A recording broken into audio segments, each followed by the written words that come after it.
Nanso onua me ka kira wo say me wani se obabo kronkra brabo no wo mu ene honam na watimi akosa efie hobi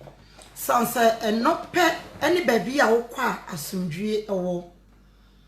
enope ena wokwa wonti dede ewo sa efie ho ehope ena wodura even say tamna erade de me fa heaven cross no me nam road ne so a me de duru gate na no onua na wonti anoma bampo ene wotimi se eho ye peaceful ankasa na wonam kuro ne mu a ekuro na ankasa ne kire wo se ampa ekwan ne mu kire wo se ampa eho no eye asomdwe kuro na so bonsam jamu de se ye de wonam tanamu o se ye de wonam asase ase o ye de wonam soro na ye ko area bia ye de wonam a wo ko obonsam jamu de when we talk about deda eho de ebi wo pa nti ene me pesa me ka kire ye Christopher ene ye nso ye nya mehu nyame ne se 2020 mmaye momode ne se ebe hu Awurade Yesu Kristo son say baby wo wa eye what a shock kai say late last year middle of the year na me hu fa me kra asata me no me hu basabasa no esati free ekwan we so na me ne me so for 7 eye London branch na ye wo phone so ye dwene sane asafo no ebekọ ani nti ne egusu na ye kana me hu sa about 11 o'clock nti no emra so se se ekobo mpaye nti no empaye ni mu no ena me feel safe me hu ye me basabasa na me se sisi a mini service TV kasa na me hu enya me sa de na sisi a na ye wie ye rampa ye ni mu no efe me hu aye me basasa na onua da bia me ka se ni enti ye ma Awurade ni bufu nipa se ono ankasa no obai bebre ye nkwaje enti obebre ena ye sanso osanso di nipa se okokire nipa even baby a nipa egu a enye ene netina bia nso a eye fe na nipa na obefa ni mu nso no omo no nso bre nti se Awurade ma ye bre sa ni ma ni nyina na ono ne bre ni nyina na sasam ne ba that's ye ntimi amfa sam na eye na eye Awurade eye na bufu yi hallelujah nti sam na ye me ho eye me basa in fact me bo modern the wura mpa bonim na fe na mintimi me hu ya ne sempa na medaso ne ye pagya mpa no ekosoro ene me nipadua ni na ye pagya kosoro nti afi no na menni any other choice bia say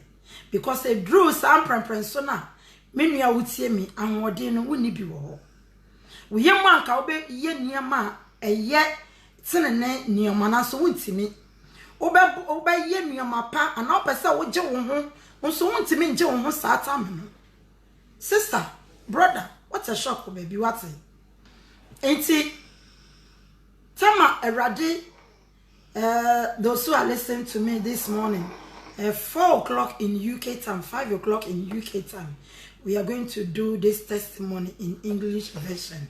but with this morning we are doing it in Ghana language so in case if you can't hear we apologize. We are apologizing to you that 4 o'clock in Europe time 5 o'clock we are going to translate it in English so you will hear everything that is going on. Hallelujah. Into no minua wutie na empano epeja ekosoro na pani peja kosoro na no efe no na meni amodin biem nti epeja na edemiasi eho biem in fact na asa miwu ano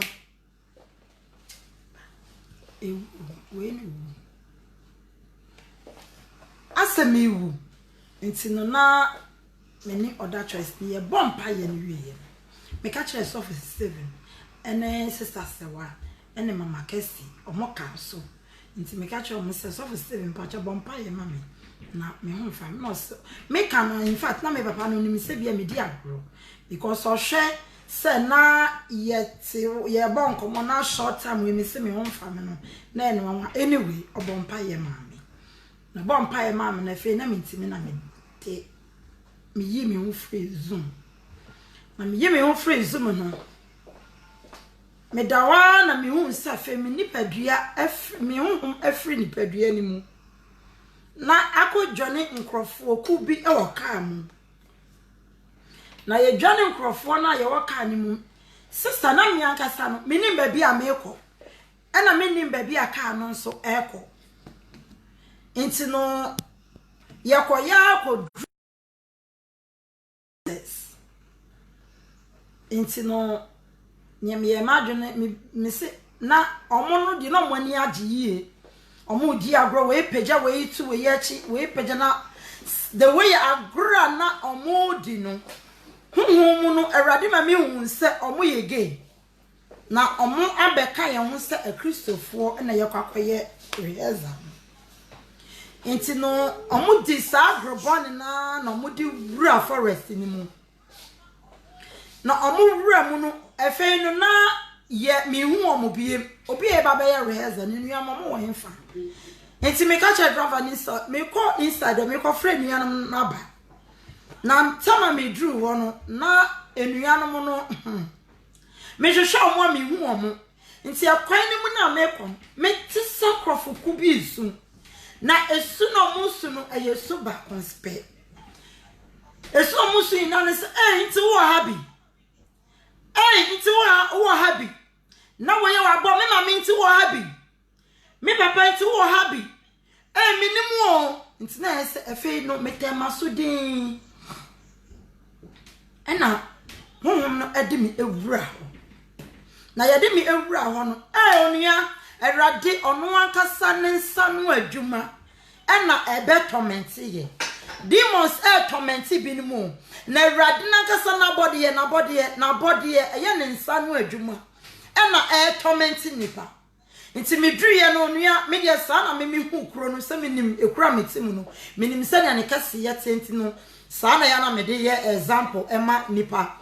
na ekuro no ne kase ye etese ye kuro mu not am anyina na erade nso ma metimi hu kuro ni nyina hia yi na nipa na egumu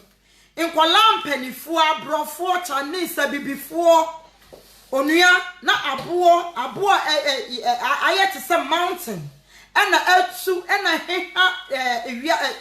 mefa ne se wiase ni mu ena nipa guso ena esprit nipa te se washing machine esprit nipa nti wo na sa woda abo ne so no de wo kwa na owro wa no de wo fasase ase na de wo pia onua wura sasiase wo se wo ma me bi owu ya wonim so kwa heaven want me make you heaven o chesa ho ni bi wo papa bi owu ya wonim so kwa heaven no wanko o chesa ho ni bi wadanfo bi wona na bi wo papa yire wo chesa wo ofanom a wonim sabusia santene ni nyina obi pie obi kwa sasiase na opie o se me wo mabusiafo nyina wo ho nti o nyina wo happy nti me papa yire wo happy nti me stepfather wo happy erade jimio onua na eye water shock e wana mami hu se sa ye ko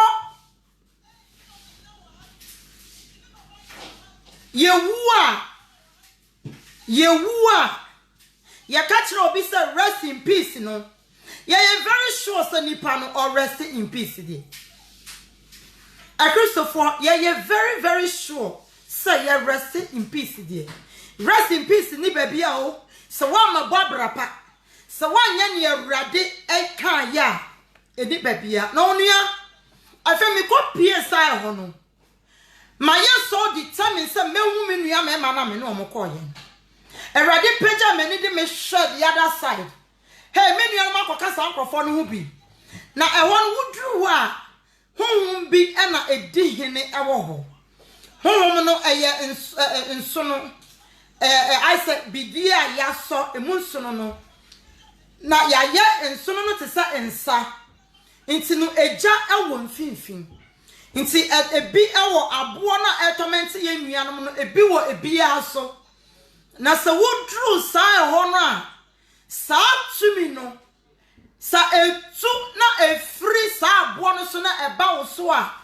eba te sa asa obi a sim action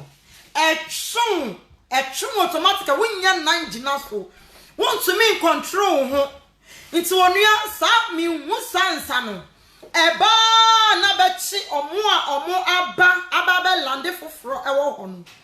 na echi omo na edo omo akoka nipakuro no so na onua le bia meka say parents minim say parents bebre ye bomodene na eduru ba bia nkola no aso ye den omo twusu omo we ya ye bompa ye ma omo ba enye ye na ebesiesie na ne mehu ya na ye memobo ye nkola side mehu se nkola abrofo nkola bi na abo no achi nkola no na edo omo kosa menua wani so bru wa ya mre wo nyanka be de wo ho na edru sa rem na sister brother me mama me papa me ba wutie me na wutie me wonni ahode wo sa rem wo no sa ho ne de wonni ahode kra wo wonni ahode kra wo de ni babia afa mi hu se menuanom no sani abo no torment wo mo wo de just imagine se wo si nuama na sanyema ni si na eba best friend ni emusue na wo de hwe even cry say de a machine cry yes a silent machine cry hwe de wo ya ni dede etie any the way ya friend at this speed force eyi nsuo no efri ni niema ni mu onua emre bi ba se wa mobrapo ebrapa obeko ekowie saati bia no na metu mani no sister brother da bia meka se ma yedoso obonsam jam yie tormenting one die ye laminating sister brother ye ma yedoso na teenagers so doso na ehonu mi hu se ma yedoso yie metu mani suru sa mema nso wo ho na so ema mi hu omo osa kuro ni mu no na ye mobo ema moma ya nyere ye ho wate na adepa ne tumi ni anwode no awrade ode akura ye ma na so asase su ye de wiase nuoma ato sa tumi na to atwene na ye ne ye pe sister emre bi ba wogina so de mo ye praises and worship what if Facebook 24/7 preachi won to nyom nipa aboje wo so sister ni pesa o shan koma kase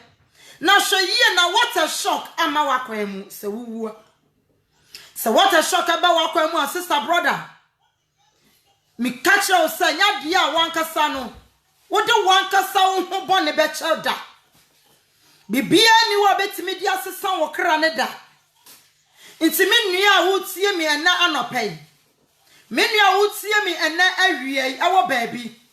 menua wo tie mi awo na anadwe ahomache awo baabi mesra wo me de awrade Yesu moja esra wo awrade ono ane sanu adwuma enna esayi nipa o ono na ne nyansam ne ne pemu ode boye enso aboa enna torment nipa sa woni de menhu demon na nanim huhu wo ho menhu demon na abemben asese no menhu sa nyoma ne bi na emom ya menhu ya ne se aboa nkasa na torment nipa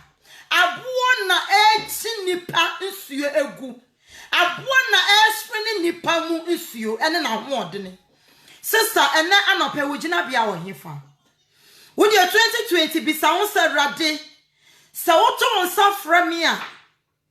me adwoa meko bia nan sof mama Sylvia meko bia nan ana meka koka what a shock for no hu bi sister enko ka nwati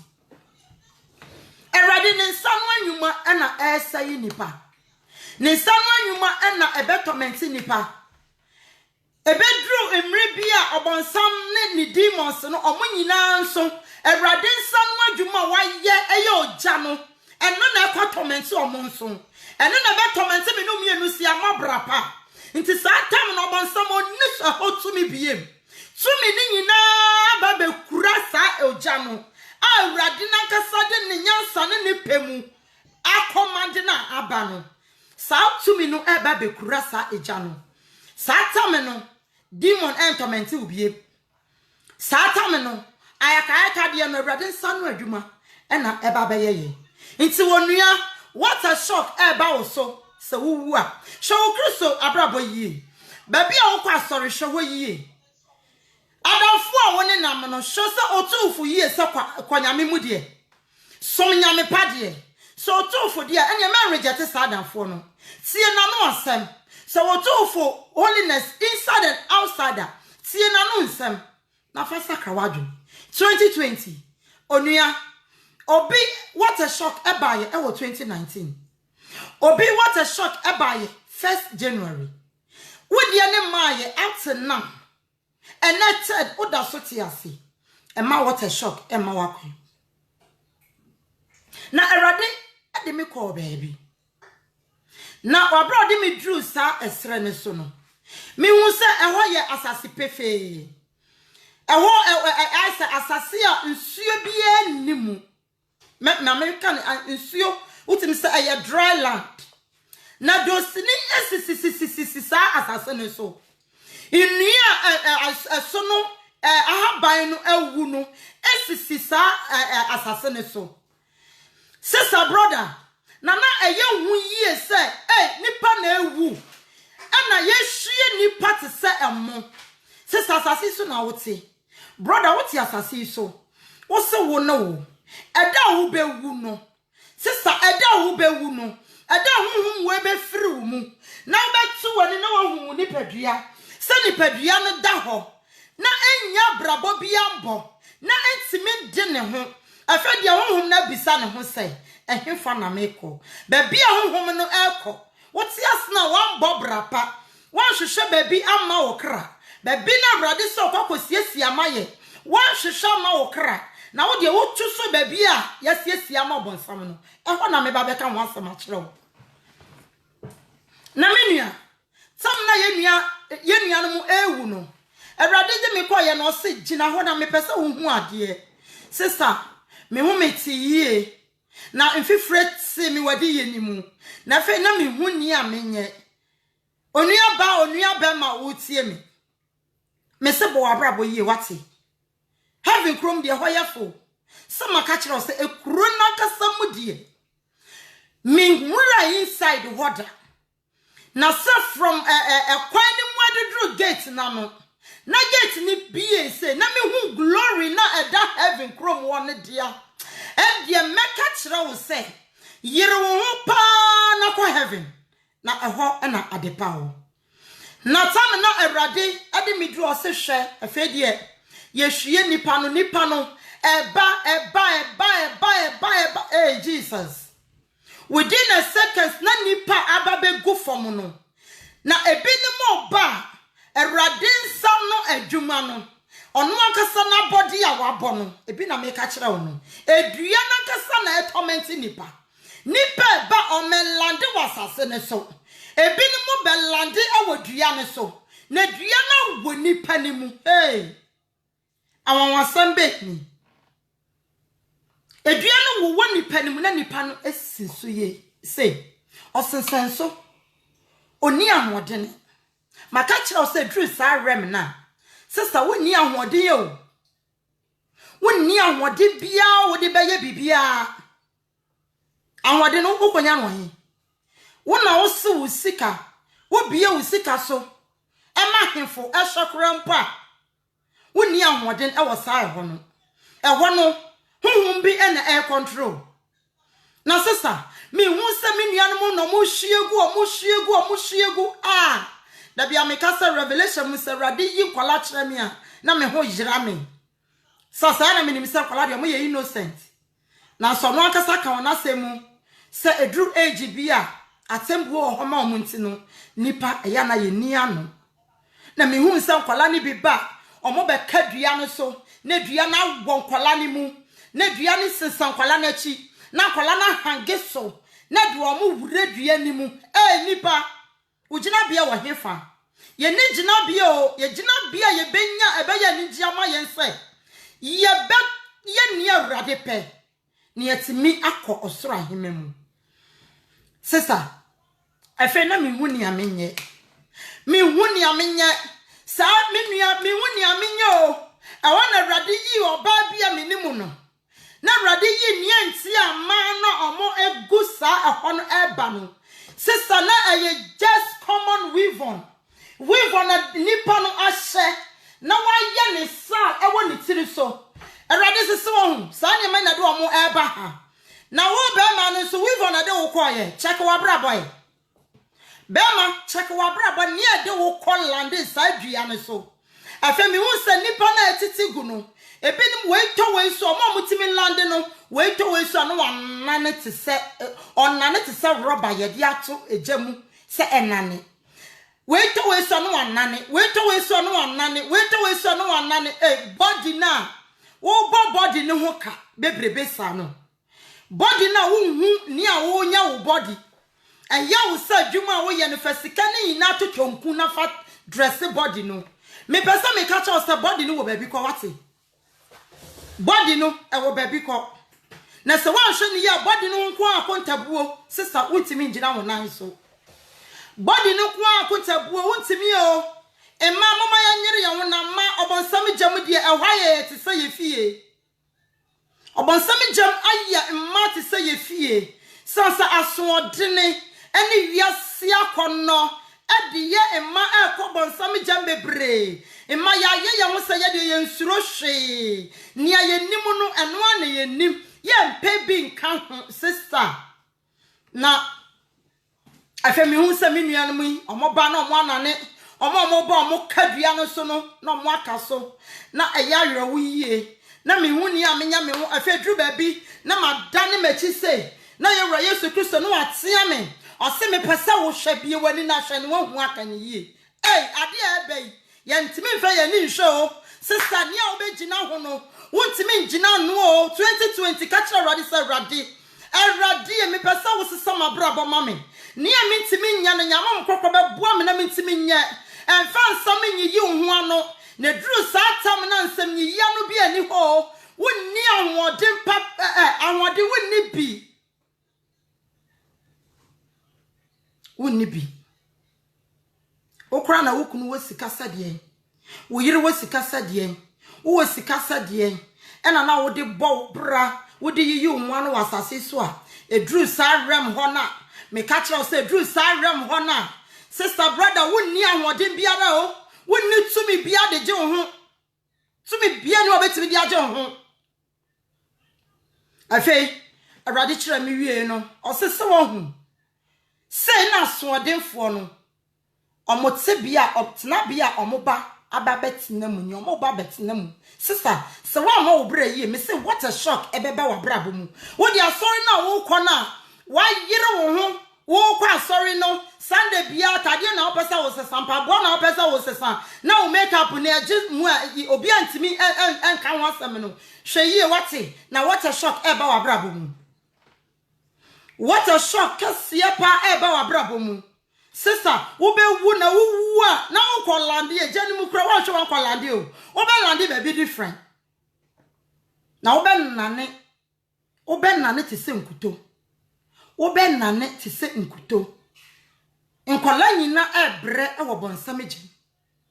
kola nyina ebre wo bonsam gem sister brother e ma bonsam enda da wate